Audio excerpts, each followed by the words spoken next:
skeptics of the administration's ability to act on its own without new legislation had once included President Biden himself, as well as House Speaker Nancy Pelosi.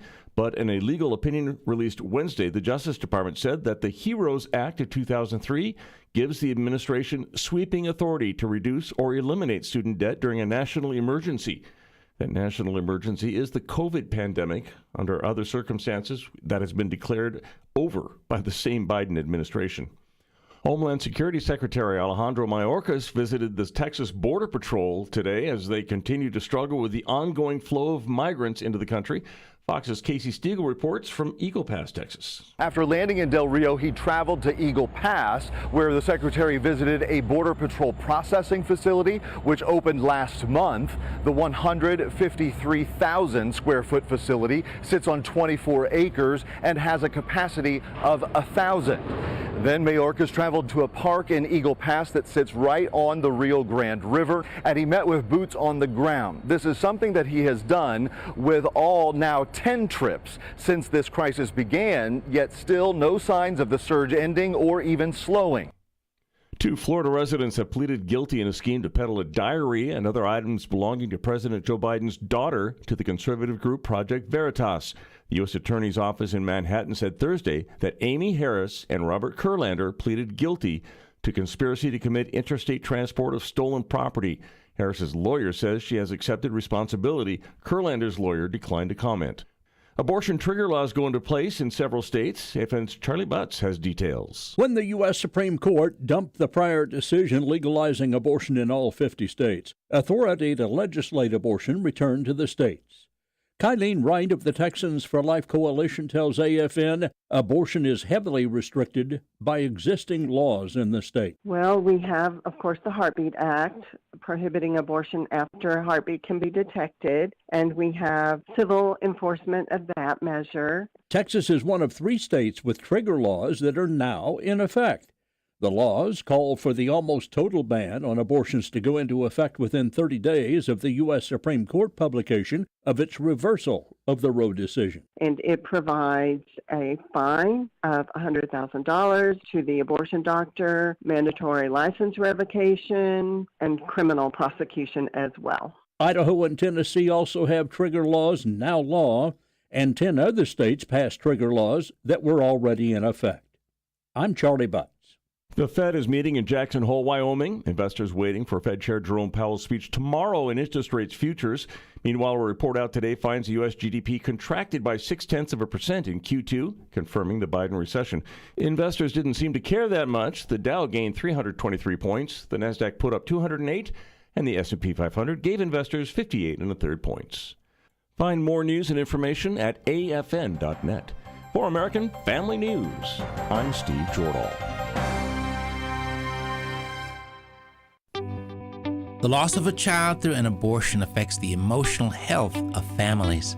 Feelings of anger, sadness, and regret can be overwhelming, but there is hope and healing in the aftermath. Call the International Helpline at 866-482-LIFE to talk with someone who's been where you are and healed to help others. Your call is confidential. 866-482-LIFE. Darkness is not an affirmative force. It simply reoccupies the space vacated by the light. This is the Hamilton Corner on American Family Radio. It should be uncomfortable for a believer to live as a hypocrite. Delivering people out of the bondage of mainstream media and the philosophies of this world. God has called you and me to be his ambassadors, even in this dark moment. Let's not miss our moment. And now, the Hamilton Corner. Good evening, everyone. Indeed, let's not miss our moment. Each and every one of us have the same 24 hours in a day. Each and every one of us have the same new mercies that are available each morning. Every single one of us have the opportunity to make full usage of the time that God gives us to consume his oxygen on his earth. May we use it well. My name is Abraham Hamilton III. I'm host of the Hamilton Corner, joined by the corner contingent to my right. My man, 100 grand, Mr. Bobby Rosa. That wasn't a long enough rolling of the R's. I got to redo it. In the screening room, we got double trouble in there today. We got your friendly neighborhood Woodaholic who is recovering from his prior orientation. Joined by Richie Rich. And we're ready to rock and roll with today's edition of the program. I don't know. Rich is like, man, I ain't staying. I'm out of here. Nah, I'm kidding. Lord willing, J Mac will be back next week. And we're ready to rock and roll with today's edition of the program. At this very moment, many of you are making that transition from your part-time jobs where you generate an income, and you probably generate a little bit more income now, and I'll tell you why in a moment, but transition into your full-time jobs where you cultivate an income.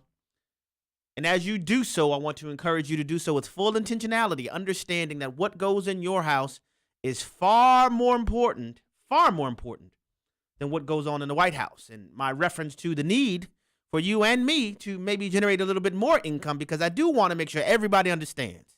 Every Hamilton Corner listener under the sound of my voice, and if you're watching, this squeaky voice and this scrunchy face at the same time, make sure you understand that what Mr. J. Robinette, give me my ice cream soft serve, please, Robinette, just announced yesterday is not a debt cancellation plan. Do you understand that? It is a debt reapportionment plan. Oh, yes. Oh, I heard him very well. I played the audio, showed the video yesterday. I know he said the words, we are canceling student debt. But let me make sure you understand, they are not canceling student debt, as Peter Ducey, in his questioning of Karine Jean-Pierre today, what you're going to hear in a little while, he said, well, you can't just disappear debt. This is not Care Bear Stare. You know, we're not playing, Nickelodeon, poof, be gone. You don't just disappear debt. It's debt reapportionment. Now, you ready for this? Now, ladies and gentlemen, should this plan go forward, and I expect it to be found to be unconstitutional, because as I said yesterday, the executive does not have the executive of the federal government does not have the authority to unilaterally employ the taxing and spending powers of the federal government. That would be in Congress's wherewithal. There's this little thing called the Constitution. You may have heard of it. But I want to make sure you understand, should this plan go forward, what it is, it's a debt reapportionment plan. It would allow now all of the American citizens who no longer have student debt or never had student debt, now you get to join in paying off the loans that you never signed up for. Ta-da! Because you don't disappear debt. It didn't go anywhere. And again, I'm not chuckling because it's funny. I just want to make sure everybody knows. And see, the only way you can do these kinds of things and people buy into it is when you have multiple generations who have no understanding of economics, basic economics. I told y'all yesterday, my son will tell you, ain't free. There's no such thing as free. What has happened is now that the burden for paying the loan obligations, the student loan obligations that individuals had, that in many instances that have allowed for them to secure higher education, that has contributed to their economic outlay, if you will. Now, the responsibility for that financial obligation is now exported to the remainder of the American taxpaying populace. That's what's happening. That's what's happening. And then I'm going to get into this later, but this is another one of the examples how you know when people say they're the party of the poor, they have to have poor people. They want to cultivate extended dependency. Have you ever considered, and I'm getting into some of the content I'm going to share later, but the provisions of the proposal not only include the elimination of debt up to $10,000 for borrowers who make under $125,000, I believe, per household. $20,000 up to $20,000 for Pell Grant recipients. But do you also realize that it includes a cap on the amount that the borrowers are to pay back based on their monthly income? Oh, yes. It's a cap of 5%. They would no longer be required to pay any more than 5% of their monthly income in student loan repayments. Yeah, that's in there too. So that causes the price tag to go higher. Well, what has happened, ladies and gentlemen, because you don't disappear debt, you don't disappear it. What has happened that the remaining of the American taxpaying populace will now get to stand arm in arm with those borrowers to pay for loans that they've never secured. Congratulations. This is government in 21st century America. Let's go to the word of God, shall we? Matthew chapter 5. Matthew chapter 5, verses 33 through 37 is where we are going to start the program today. Matthew chapter 5, verses 33 through 37. Jesus is teaching here. This is a part of his Sermon on the Mount. It says this: again, you have heard that the ancients were told, you shall not make false vows, but you shall fulfill your vows to the Lord. But I say to you, make no oath at all, either by heaven, for it is the throne of God, or by the earth, for it is the footstool of his feet, or by Jerusalem, for it is the city of the great king. Nor shall you make an oath by your head, for you cannot make one hair white or black. But let your statement be yes, yes, or no, no. Anything beyond these is of evil. Man, I thank God for his word. This is another one of those things, man. I'm so grateful for the instruction of the Lord, of the comfort and counsel of his spirit. What is happening here? During this time, as Jesus is providing this instruction, you had people, particularly in the Jewish community in the first century, who would, in order to bolster further confidence in any representation that they would make, they would add a vow to it. I convey to you in the name of, so-and-so, so-and-so, The vows or oaths that they would make would often include the invocation of the name of God or substitutes for it in an effort to try to guarantee the truth of one statement. A modern day iteration that wouldn't necessarily include the grave notions of divinity being invoked into the assertion, but it's like coming up in New Orleans, people used to say, man, real talk. When they make a statement, they're trying to say, now this time I'm really sincere in what I'm saying, so you should really listen to what I'm saying. Real talk.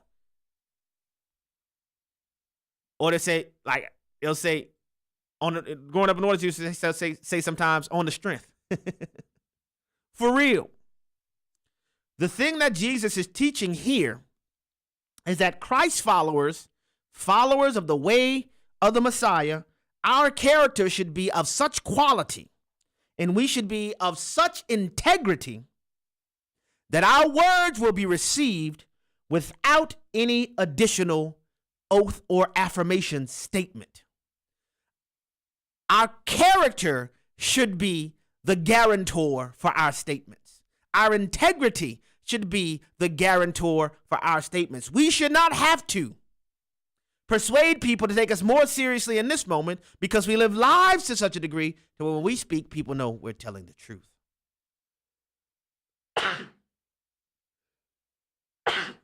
The Lord brought this home for me in a very, very real way. Within the first, I would say maybe few months, I may be off on that, but certainly within the first year of my marriage with my wife, Maria, man, the Lord taught me some lessons, boy. But one of the lessons, and he used this scripture in particular to teach this lesson. If you haven't noticed it yet, I'm kind of a gregarious personality, I get excited. I'm a very happy guy, And so I was practicing law full time at the Harris County District Attorney's Office. I had a very high caseload. I was in trial. I had cases set for trial every week. But I remember my first year of marriage, man, we're having a good time. And I would just say things, I hadn't, as Proverbs includes or instructs us to do, look well into the matter, to look into something diligently before you represent it to somebody else. I wasn't doing that. I would just be excited. It might be a Monday night, and I would say, hey, babe, man, this weekend we're going to go out of town for the weekend. I would just say it. Now, at the time that I'm saying this, I mean every single word that I'm saying. I genuinely mean it. But I hadn't thought through all of the details of what's necessary in order to make this thing happen. I just had this thing in my mind, it's in my heart, and bam, out of my mind, And then one day, one day I had one of those moments. I had this grand idea, this grand plan. Maria, we're going to go do this. And man, my wife looked at me, and if you know my wife, this is rare for her. She looked at me dead in my eyes. She said to me, Abe, I got to be able to trust your word. Now, listen, let me tell you, I was teaching Bible studies at my house. I'm sharing the gospel at work. I'm, preaching. I'm the same guy you guys know me to be, but needing additional refinement and sanctification. So I was offended, and my feelings were hurt that my wife dare suggest that me, Abraham Hamilton III, are you calling me a liar? I said that to her. I said, are you calling me a liar? She looked at me with all of the compassion, and she was so gracious to me and gentle in conveying this to me. With all the compassion in her heart, she said, Abe, I'm not trying to call you a liar, but I'm noticing you say things and they don't happen. Now, I'm not saying you are intentionally misleading or doing anything like that, but what I am saying is that I need to be able to put my full weight down on what you say. Then she rattled off a list of things that I had recently, and I'm talking about a list, at least maybe 5 to 7 things, which again, if you know my wife, this is not her natural makeup. This is one of the ways I knew, oh man, the Lord is speaking to me through her in this moment. She rattled off a list of things that covered the span of maybe 2 months that I had said that we didn't do. Now, here's the thing.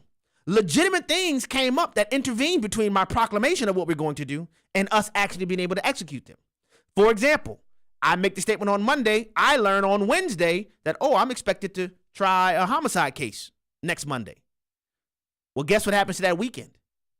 I have to do trial prep. I'm prepping for my trial. I'm interviewing witnesses. I'm revisiting the crime scene. I'm doing all of these things. And so there were legitimate things that came up that intervened between what I proclaimed that we were going to do and us being unable to do them. To which my wife said, I am not saying there haven't been legitimate reasons as to why we haven't been able to do them. All I'm saying is that there has been a habit developed of you saying and us not doing. And I need to be able to know when you say it that we're going to do it. So in spite of my initial offense and hurt feelings, I listened to my wife, and I knew God was ministering to me through her at that moment. And guess what happened? As soon as we got finished, because I was still kind of disturbed, I spent some time praying, and I opened my Bible, and guess what passage I turned to? The one we're reading right now. The Lord ministered to me and said, Abe, your yes needs to be yes, and your no needs to be no. Guess where I went to next? Proverbs, where the scripture says, look well into a matter. He who speaks before hearing is to his shame and to his folly. That is when I learned. Before I represent to my wife that we're going to do everything, I am going to do my due diligence on the front end to see what can be done. I'm going to get my cases in order. I'm going to go see my court coordinator to see what's the trial schedule for next week. And once I know for a fact that we can do it, and I'll tell you, in our first year of marriage, I stopped even saying anything. We would just wake up on Saturday morning, and I'd have her bags packed. Baby, it's time to go. Where are we going? I said, get in the car. She went, ooh, that's my baby. See, what I learned is that I was undermining the fiber of my union in my ignorance. But God, in that moment, used my wife to minister to me, to aid me in fortifying the security that my wife could have in our union. And from that day forward to this day, by God's grace, ask my wife now if she can trust my words. Brothers and sisters, let your yes be yes and let your no be no. If you are 65 or older, you know this. It's really frustrating to deal with out-of-pocket medical expenses, just watching your hard-earned dollars flying out the window.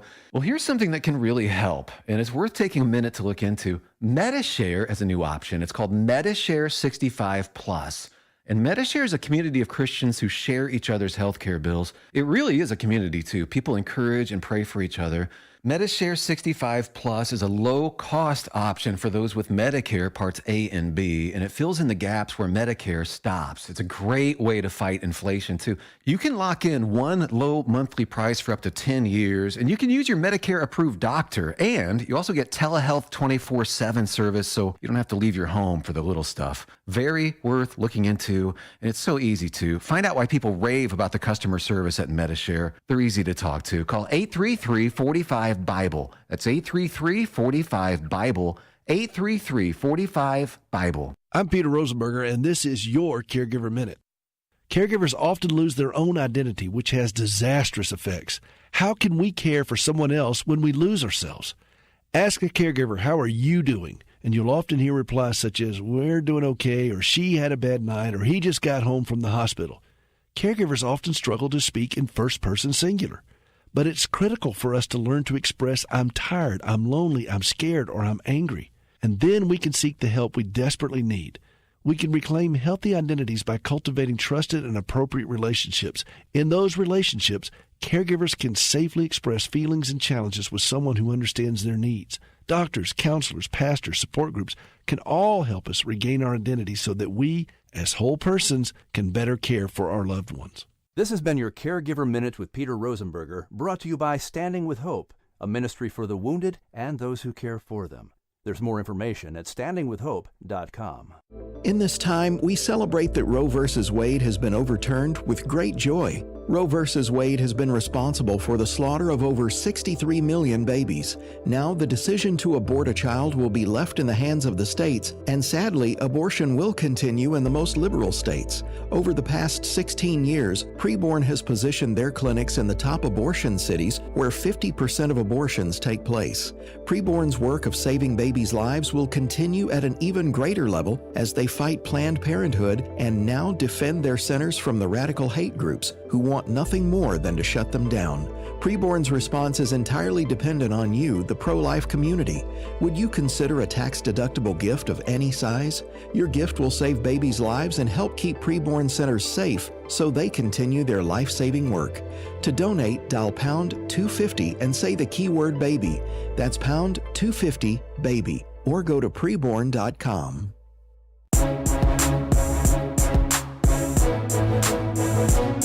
Shining light into the darkness. This is the Hamilton Corner on American Family Radio.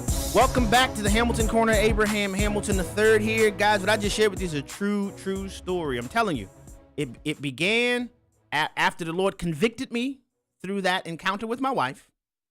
It began where I wouldn't say anything. And my wife noticed it. She's like, hey, what's going on? You're not talking as much about what you want to do. I'm like, man, I just thought to say, I'm just working some things out. So that's what I began doing. I would start planning out my weeks a bit further in advance, because the transition from being an unmarried man to being a married man, when it was just me, and I was working 60, 70, sometimes 80 hours a week, and I had no problems switching. I've been notified on Thursday I got a big trial on Monday. It wasn't a major deal, but now that I'm married, it's a different adjustment that I had to make. But that had nothing to do with the character issue that the Lord wanted to highlight to me through my wife. And what that character issue was, it was this penchant to be,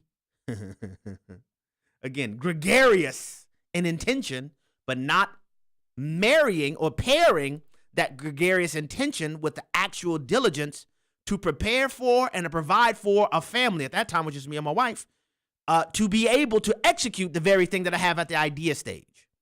So when I say things like there's a difference between visionaries and dreamers, I'm telling you how the Lord transitioned myself. Dreamers are people that have all kind of ideas but never put feet to any of them. Visionaries are those who have the ideas but also seek to put feet to them. So as I said, I wouldn't say anything. I would have these ideas. Like I said, we were living in Houston at the time. We want to go to San Antonio for the weekend. Man, I would look at the hotel rates. We had begun budgeting diligently then to make sure it fits in our budget. Everything, the food, everything, the whole trip, spending money, the whole deal. I will make sure my trial schedule was arranged to such a degree. And then once I knew we could do it, and I still wouldn't say anything, we'd just wake up on Saturday and say, all right, baby, it's time to go. So then that has continued and it's grown to then I began saying, well, this is an idea that I'm thinking of, babe, and I want to do this, but let me look into some things before we commit to whether or not we'll be able to do them. And that has carried over and been a blessing to do even with our children to this day, because one of the worst things you can do is undermine your own word to your own children, to where children begin to have the right questioning of your character because things you say never come to fruition. And sometimes people think that their children are being rebellious and things of that nature, but they've been taught by experience, well, I can't really take what daddy is saying to heart. I can't really take what mom is saying to heart because it may or may not happen. Just because he says it doesn't mean it's going to happen. And I'm telling you, and I encourage men in this way, because sometimes you have situations to where our wives, we think that they are, my wife is not being submissive. We're not realizing that we've created an environment that causes our wives to be hesitant to submit because they don't know what's going to happen. You saying something is not indicative as to what is actually going to take place. And so, brothers especially, I'm encouraging you to establish the environment, the culture in your home with your word. To make sure your yay is nay. That when you say something, and by God's grace, my children know when daddy says something, you can they don't know about checks yet, but you can cash that check because it's good. It's good. But that is something that I learned. I did not know that before I got married. That is something that the Lord taught me in that moment. And by God's grace, it's something I continue to cultivate to this day. My wife's ability to trust me because I am a man of my word with her. She knows if I say something, she knows that it's going to happen. Glory be to God. All right. Saturday, Antioch Baptist Church. I'm pretty sure this will be the last time I announce this on the radio. August 27th, Saturday at Antioch Baptist Church at 8 a.m. Brother Bert, Pastor Bert, co-host of Exploring the Word, and myself will be joining the Antioch Baptist Church family for their men's conference. I might say some of this stuff to the men. I don't even know. Nah, I'm kidding. I already prepared for that. But Saturday, August 27th, 8 a.m. If you're in the area, come through. If you can come to the area, come through. There is no charge for the conference.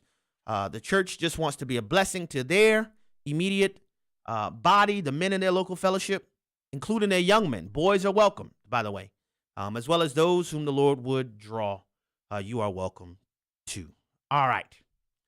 I've been talking about this somewhat this week. Today, the judge in the magistrate who's presiding over the Mar-a-Lago raid, as predicted, ruled that the affidavit that the Department of Justice filed in support of their pursuit of a search warrant of the Trump residence will be released, albeit redacted. And I explained on the show before, currently the warrant itself and the return or the itemized warrant receipt are publicly available. But those things are not sufficient to give the public any confidence in the legalities and the factual context surrounding the Department of Justice's pursuit of the warrant. The affidavit is where the specific facts and the legal rationale will be detailed. All right. I am interested in, among other things, to know whether or not the Department of Justice included in their warrant application the details of former President Trump's cooperation throughout all of 2021 and his cooperation as recently as of June of 2022, 2 months prior to the raid of his home, and whether or not they articulate specific facts in the affidavit that showed how their previously cooperative process had all of a sudden become adversarial. And actually, to that point, if you're interested and you want to share with your loved ones, I've actually written about this very thing on The Stand at afa.net. You go to afa.net, click on The Stand. You'll see my article. The title of it is From Cooperation to Adversary in 2 months. All right. I lay all of this out. And one of the main reasons why I wanted to write this piece is because I wanted to have in one location for the American public the factual information that I have found, including the letters from the National Archives and Records Administration showing President Trump's cooperation. I want you to see the actual warrant and the receipt or the return. All of those documents, it's in one place. It's full of hyperlinks. Go to afa.net/The Stand, and you can get the article there. Fellas, if y'all don't mind, you post it on the socials, From Cooperation to Adversary in 2 months, so that you'll be ready, because tomorrow, the redacted affidavit is supposed to be made available. Now, I want to read to you some from the order, because I have the actual order right here in my hands that the Judge Reinhardt, again, I don't know how he's presiding over this case, but man, what he stated in his order is very brief. So it says this, quote, I reviewed the government's memorandum of law and proposed redactions to the search warrant affidavit. I'm just going to read selected portions of it. He says that Judge Reinhardt argues that he finds that the government has met its burden of showing a compelling reason and good cause to seal portions of the affidavit. Now, I have to explain something now. Previously, the Department of Justice argued against any releasing of the affidavit at all. No releases whatsoever. The judge said, nah, Chief, that dog don't hunt. That dog don't hunt. Something is going to be redacted. And the judge allowed the Department of Justice to suggest what redactions they might propose. If the judge didn't find them acceptable, he would offer his own redaction proposals. It's a good question. Why redacted? The judge gives reasonings in his order that I'm going to read and talk about briefly. He says, I'll start again. I find that the government has met its burden of showing a compelling reason and good cause to seal portions of the affidavit because disclosure would reveal, 1, the identities of witnesses, law enforcement agents, and uncharged parties. I got a timeout on that. Uncharged parties. Now, I'm going to just let you guys know a search warrant doesn't automatically mean somebody is charged with a crime. Is this an indication that we should expect formal charges against former President Trump? It says uncharged parties. Well, we know President Trump was the object of the search warrant. So are you saying he's charged, Judge?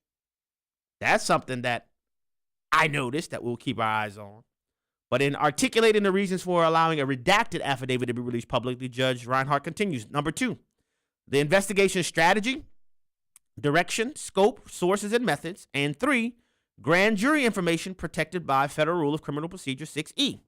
Now, I have to explain this, all right? So we now know that there's a grand jury investigation that took place. The law does prohibit grand jury information from being disclosed publicly. All right? That is the law. The law that I have used, many other prosecutors have used.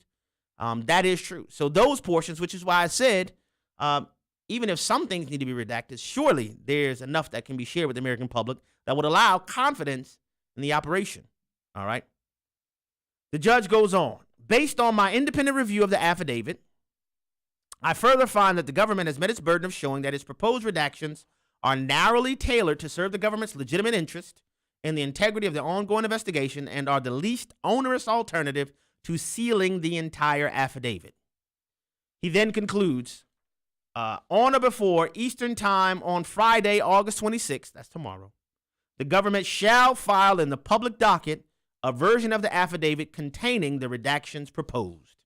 So as of by noon tomorrow, we should have the redacted affidavit in public circulation. Now, again, this is after the government fought against any releasing of the affidavit. So it'll be interesting to see what actually is in it. Let's see just how redacted the redactions are. Are we going to have one line where the whole lines are black? We'll see as of tomorrow.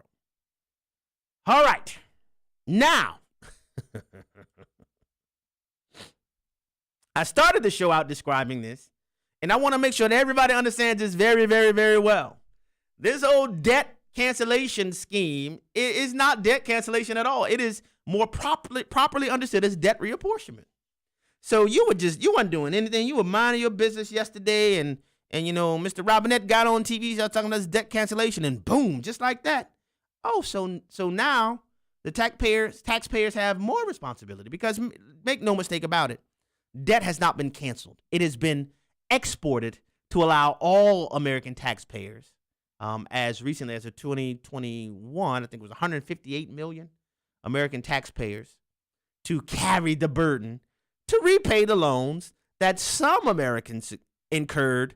They promised to pay, but no, the government said, no, we're not going to let you pay. We're going to let the remainder of the American public pay, which is why, oh, that's a good question. Yes, as far as I understand, the question was, is it true that the Florida FBI wasn't notified of the raid? It's my understanding that the raid on Mar-a-Lago was executed by D.C. FBI agents, not by Florida FBI agents. That's what I understand. If I'm wrong about that, I'm open to be corrected. But as I understand it, that it was agents from D.C. who came into Florida to conduct the raid. So that's a very good question. But back to the student loan thing. So it is because that this reality is that it's not debt cancellation, it's debt reapportionment. Our favorite Frenchwoman, Karine Jean-Pierre, ho, ho, ho. Comment ça va? Je suis Abraham Hamilton. Et tu? That's why she was having some problems. When Peter Ducey asked us 6 times, who is paying for this? Next up for your audible listening and viewing pleasures is The Exchange. That is clip number 1. Go.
Cole, you stupid.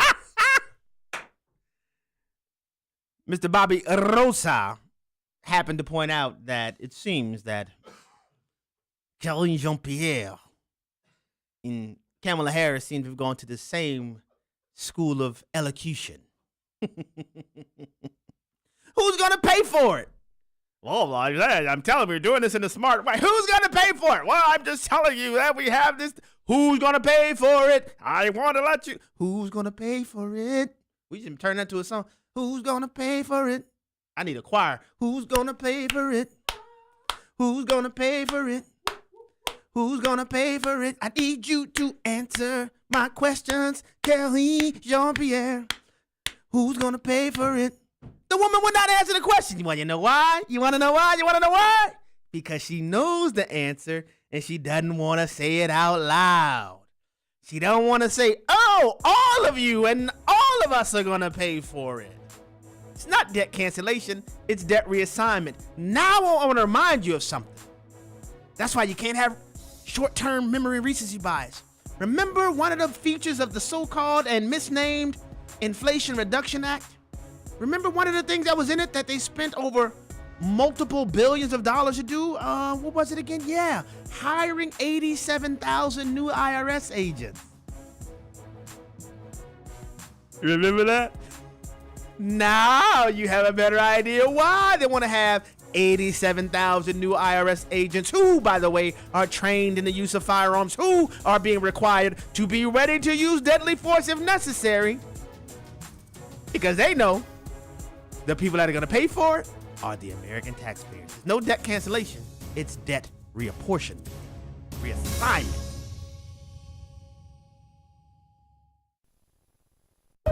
What do a stuffed crocodile, a dark room, and scientific studies have to do with the fragrance of Christ?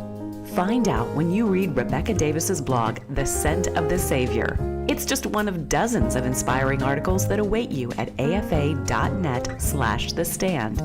While you're in the neighborhood, be sure to sign up for a free 6-month subscription to the print version of The Stand.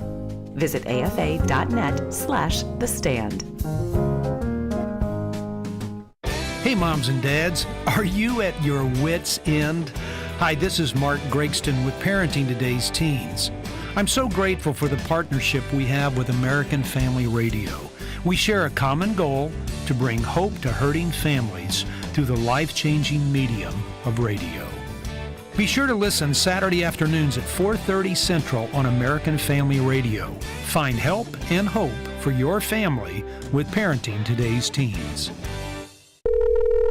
Hello? Hey, stranger. Oh, hi. Thank goodness it's you. I was afraid to answer the phone. Why? What's up? The credit card companies are after me. They want me to make payments and the calls never stop. Ouch. Been there before, but I got help from Trinity Debt Management. Trinity? Yeah, I called and right away Trinity contacted my creditors and got my interest rates cut in half. They ended all the late fees and overlimit charges, and they stopped those annoying phone calls. Bet that was a relief. Yep. Then they put me on a plan that consolidated my bills into one easy monthly payment. That way, I paid off my debt fast while saving thousands. Nice. Trinity even showed me how to plan and meet a monthly budget. So now I'm debt-free for keeps. Wow. Do you still have their number? Sure. Here, write this down and call 1-800-788-1813. Can you repeat that? 1-800-788-1813. That's 1-800-788-1813. Hello, Americans. I'm Todd Starn. Stand by for news and commentary next. Take advantage of the warmer weather and come explore Liberty University's campus, ranked number 4 best college campus in America by Niche.com. Join us for Experience LU, an all-day event that shows off our dorm rooms, classrooms, and award-winning dining hall. Or, if you're short on time, attend a 4-hour student-led campus tour to hit the highlights. To learn more or schedule your visit to Liberty University, text Visit LU to 49596. Again, that's Visit LU to 49596. There's something very important you need to know about President Biden's student loan forgiveness plan. He's not forgiving anything. He's simply transferring someone else's debt to the American taxpayers. Many of you had to work 2 or 3 jobs to pay off your student loans. You ate generic peanut butter and ramen noodles to make ends meet, but you honored your obligations. Others chose not to go to college. You went into the workforce, claimed your American dream, and now you're going to be forced to pay the loans taken out by irresponsible millennials who chose to major in gender studies and goat yoga. Ironically, most of the deadbeats are in fact high-income earners, and the White House just pulled off the greatest vote-buying scheme in modern American history. President Biden has become some sort of alternate universe Robin Hood, stealing from the taxpayers and giving to the woke. My latest book makes a great gift, Our Daily Biscuit. It's available at toddstarns.com. The Hamilton Quarter podcast and 1-minute commentaries are available at afr.net. Back to the Hamilton Quarter on American Family Radio. Welcome back to the Hamilton Corner. Yes, we're just discussing this massive transfer of wealth from society at large to people who made the decision to go to college and or grad school. Yesterday, we broke down the numbers for you. 75% of student loan debt carriers are people who use them to go to 2-year or 4-year colleges. The other 25% of people who've gone to grad school. The 75% who borrowed to go to 2-year or 4-year colleges, they carry 50% of the student loan debt in our nation. That's about $1.6 trillion in total. The 25% that borrowed to go to grad school have the other 50% of the debt. Yet the American taxpayer is going to be on the hook to pay for loans. Those who didn't borrow are going to be on the hook to pay for loans that they didn't make. Y'all make that make sense for me. That's what it is. That's what it is. You know, I've seen people try to make analogies. Well, what about the businesses who get tax breaks? It's like, this is economics 101, man. On one side, John Doe enters a private contract to borrow money to pursue an education volitionally, voluntarily. Nobody compelled him to do so. Nobody asked him to do so. He chose to do so for himself. On the other side, you have business dough, who generates business dough. The government goes to them and say, hey, we want to tax your profits, your revenue. Those are not the same scenarios.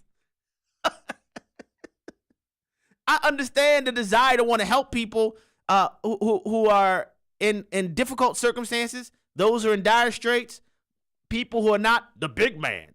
But we got to have a basic understanding of economics if we're going to have any kind of rational, logical conversation about this.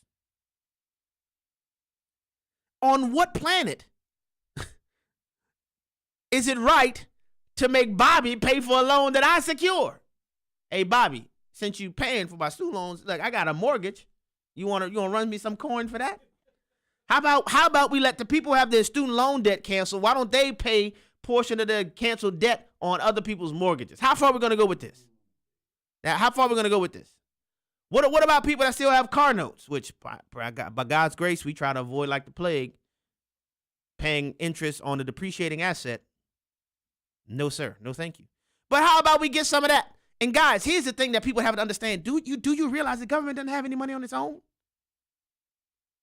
I made some people upset when I said yesterday the scripture encourages believers to pay what you owe, man.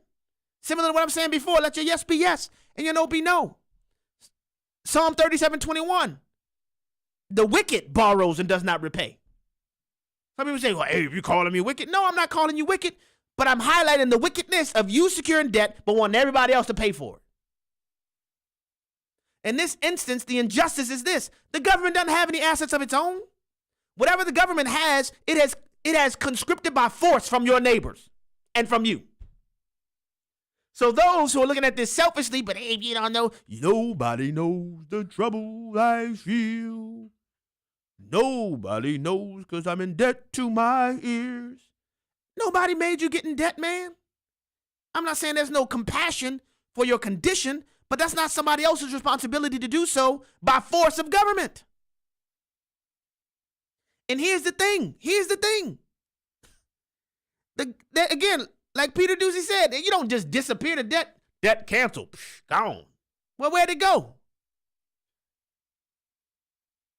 To the rest of the American people. The injustice in this instance is that this government that you personally are perceiving as being benevolent is now compelling your neighbor to carry your obligation. Imagine me running up a grocery bill at my house and be like, okay, here, Marty, here you go. Yeah, and you know I got a village. Homie. I know it's you and Dodie, but I need you to pay my grocery bill. Richie, why you laughing so hard, bro? That ain't that funny. Then, here's the thing. Guess what goes unaddressed? The reason why college and tuition costs are so high in the first place. Guess what this does? I said it, yes. You think the college and the tuition is going to lower their tuition now? They're going to be rubbing their hands like Birdman from Cash Money. Oh, the government bailing them out, yo. Go ahead and hike them prices up again. This is basic economics. And then you know it's bad. The National Taxpayers Union estimates, and this is based solely on the $10,000 in purported debt cancellation, which doesn't include the $20,000 provision for Pell Grants, and it doesn't take into consideration the 5% cap on monthly payments. Estimate it's going to cost every single American taxpayer an additional $2,085.59 to pay. And that's only if the government does it for 1 year. If they do this again next year, that continues to go up. You know it's bad for regressives. And y'all gonna laugh at this. Y'all are gonna laugh at this. When the Washington Post editorial board slams the Biden administration. I'm gonna say this slowly. The Washington Post editorial board, Jeff Bezos' outfit, slams the Biden administration. They wrote a piece. Y'all want to know the title of the piece published in the Washington Post? Y'all ready for this? Here's the title. Biden's student loan announcement is a regressive, expensive mistake. Did they say regressive? It's catching on, my friend. Biden's student loan announcement is a regressive, expensive mistake.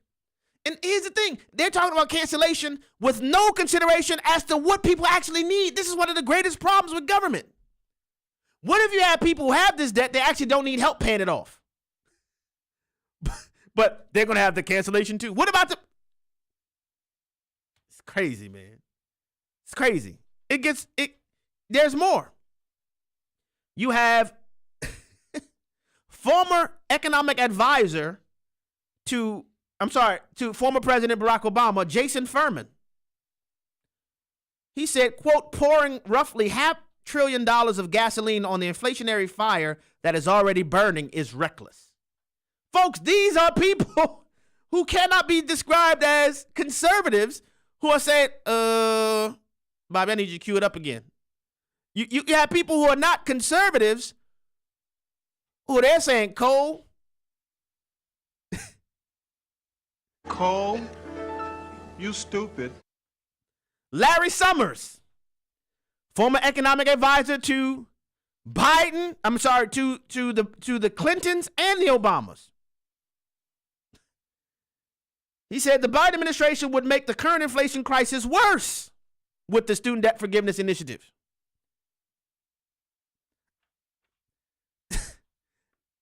These are not people who are regarded as being conservatives, folks. But they're going for it. You know why? It's 2022. We need these votes. And we should learn a lesson. Again, here's a basic revisitation of economics.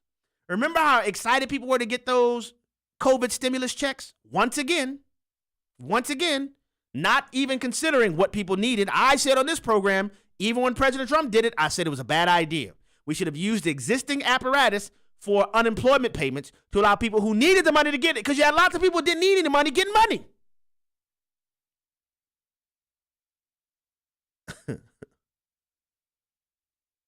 With no consideration for what was needed. And there were a lot of people got those COVID payments. They were like, hooray, COVID stimuli. Having no consideration. Oh, by the way, you do realize in about a few months, it's going to cost you $12 for a pound of meat. You do realize that the stimulus payment you get in person is going to end up having an expanded effect on all of the American society. It's called inflation. You thought you got COVID stimulated. What you did is just inflated your own cost of living down the line. The things you got in COVID checks, you've just been paying back in inflated prices for everything. I went to Five Guys the other day to get a burger. Man, the dude rang over the bill. I said, oh, excuse me, did somebody say I had a ribeye? Did I order a ribeye? I didn't know Five Guys sold ribeyes. Oh, no, sir. These are our burger costs now. Really? Some of you feel you go to Wendy's, you're paying $12 for number one. Guess why? Your COVID stimulus checks. It's reckless, man. Let me move on. Okay, debt cancellation, word up. See what that's going to look like for you down the road. That's the road, by the way. Look, my sister right now on the stream saying, that's right, a box of oatmeal is $8. What the?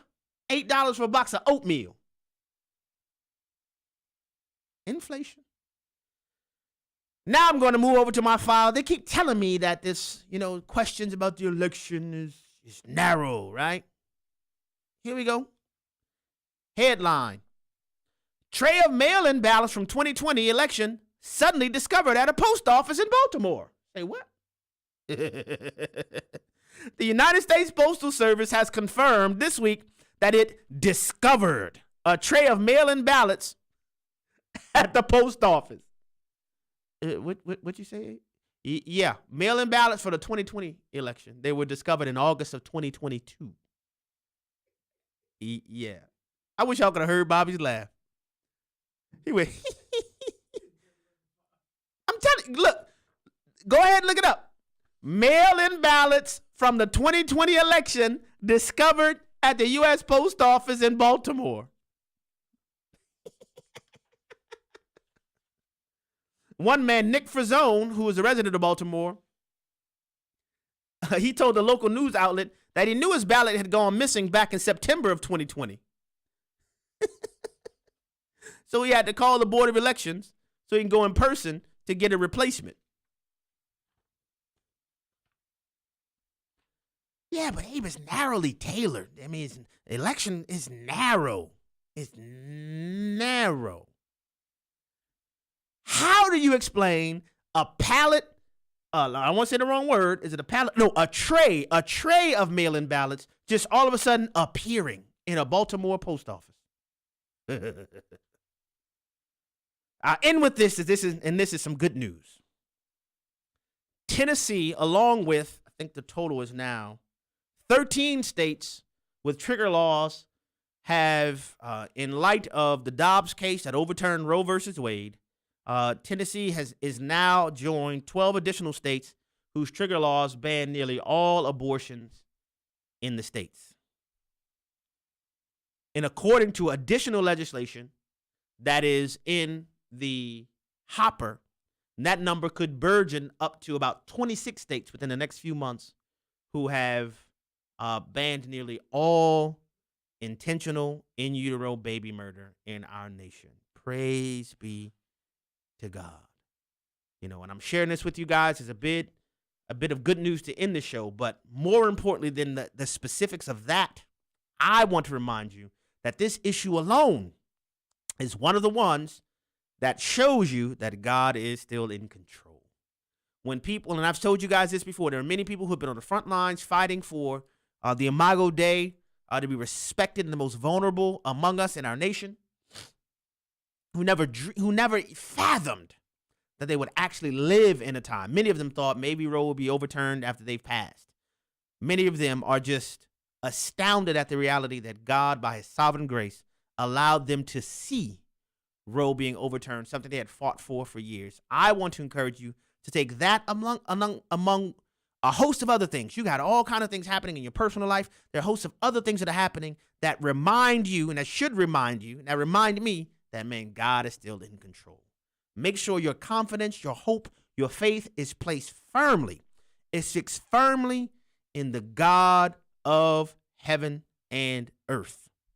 Don't allow the temporal machinations of men. Don't allow the twisted contortions of people to get your confidence moved away from the Lord. The King of glory rules and reigns and intervenes in the affairs of men. It is our express privilege to be his ambassadors in this time. I love our country. I love the United States of America, but can I tell you something? I love Americans more than I love America.